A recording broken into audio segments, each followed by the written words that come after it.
Polling പുരോഗമിക്കുന്നതിനിടെ സ്ഥാനാർത്ഥികൾ വോട്ടർമാരെയും polling ബൂത്തുകളുമൊക്കെ സന്ദർശിച്ചുകൊണ്ടിരിക്കുകയാണ്. നമുക്കൊപ്പം NDA സ്ഥാനാർത്ഥി കെ ബാലകൃഷ്ണനാണ് ഉള്ളത്. പോളിംഗ് ശതമാനം അത്യാവശ്യം കൂടുന്നുണ്ടെന്ന് തോന്നുന്നു. വലിയ പ്രചരണം മൂന്ന് മുന്നണികളും നടത്തിയതിൻ്റെ ഒരു റിസൾട്ട് കൂടി ആയിരിക്കുമല്ലേ അത്? ഇവിടെ മുന്നണികൾ നല്ല ശക്തമായ പ്രചരണം നടത്തിയതും പിന്നെ BJPക്ക് അനുകൂലമായിട്ടൊരു തരംഗമുണ്ട് ചേലക്കരയിൽ.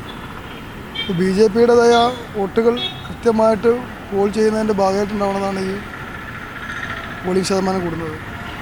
BJPയുടെ പോക്കറ്റുകളിൽ ശക്തമായ പോളിംഗ് ഉണ്ട്, അവിടെ ക്യൂ ഉണ്ട് എന്നാണോ? അതെ, BJP ശക്തിയുള്ള പ്രദേശങ്ങളിലാണ് ഏറ്റവും കൂടുതൽ പോളിംഗ് നടന്നുകൊണ്ടിരിക്കുന്നത്. എത്രത്തോളം വിജയ പ്രതീക്ഷയിലാണ് നിങ്ങൾ?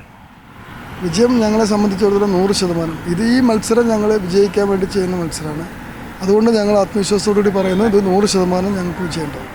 സ്വാഭാവികമായി നമ്മൾ അങ്ങനെ പറയുമ്പോഴും കഴിഞ്ഞ തെരഞ്ഞെടുപ്പുകൾ എടുക്കുമ്പം ശരാശരി 23,000 24,000 BJPക്ക് കിട്ടുന്ന ഒരു വോട്ട്. അത് മറികടന്ന് ഏതാണ്ട് എങ്ങനെ വന്നാലും വിജയിക്കണമെങ്കിൽ ഒരു 50,000+ വോട്ട് നേടണം. അതിനുള്ളൊരു സാഹചര്യം ഉണ്ടോ ഇത്തവണ?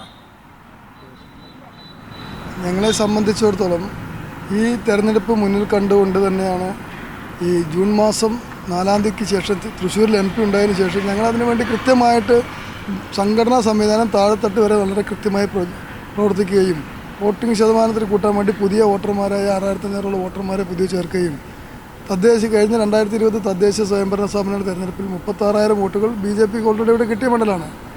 ഈ കഴിഞ്ഞ തെരഞ്ഞെടുപ്പിൽ 29,000 വോട്ട് ഈ 2024 ലോക്സഭാ തെരഞ്ഞെടുപ്പിൽ കിട്ടിയിട്ടുണ്ട്. അതുമാത്രമല്ല, ഇവിടെ തൃശ്ശൂരിനെ സംബന്ധിച്ചിടത്തോളം ഒരു MP ഉണ്ടായതിനു ശേഷം പാർട്ടിക്ക് ഇവിടെ വലിയ സ്വീകാര്യതയാണ് കിട്ടിയിരിക്കുന്നത്. അതെല്ലാം ഇത്തവണ വോട്ടായി മാറും. അതുമാത്രമല്ല, ഈ കേന്ദ്ര പദ്ധതികൾ ഇവിടെ നടപ്പിലാക്കാത്തതിൻ്റെ പേരിൽ ഒട്ടനവധി ആളുകൾക്ക് ഇവിടെ അമർഷങ്ങളുണ്ട്. അതെല്ലാം BJPക്ക് അനുകൂലമായിട്ട് മാറത്താണ്. UDF BJP സഖ്യമെന്ന് ഒരു കൂട്ടർ പറയുന്നു, LDF BJP സഖ്യമെന്ന് മറ്റൊരു കൂട്ടർ പറയുന്നു. എന്താണ് ഇവിടെ 2021-22 കാലഘട്ടത്തിൽ തിരുവല്ലാമല ഗ്രാമപഞ്ചായത്തിൻ്റെ വൈസ് പ്രസിഡൻ്റായിരുന്നു ഞാൻ. ഞങ്ങളെ സംബന്ധിച്ചിടത്തോളം നല്ല രീതിയിൽ ഭരണം നടത്തിക്കൊണ്ടിരിക്കുമ്പോൾ ഈ ഇടതുപക്ഷവും വലതുപക്ഷവും ചേർന്നുകൊണ്ട് ഒരു അവിശ്വാസത്തിലൂടെയാണ് ഞങ്ങളെ പുറത്താക്കിയത്.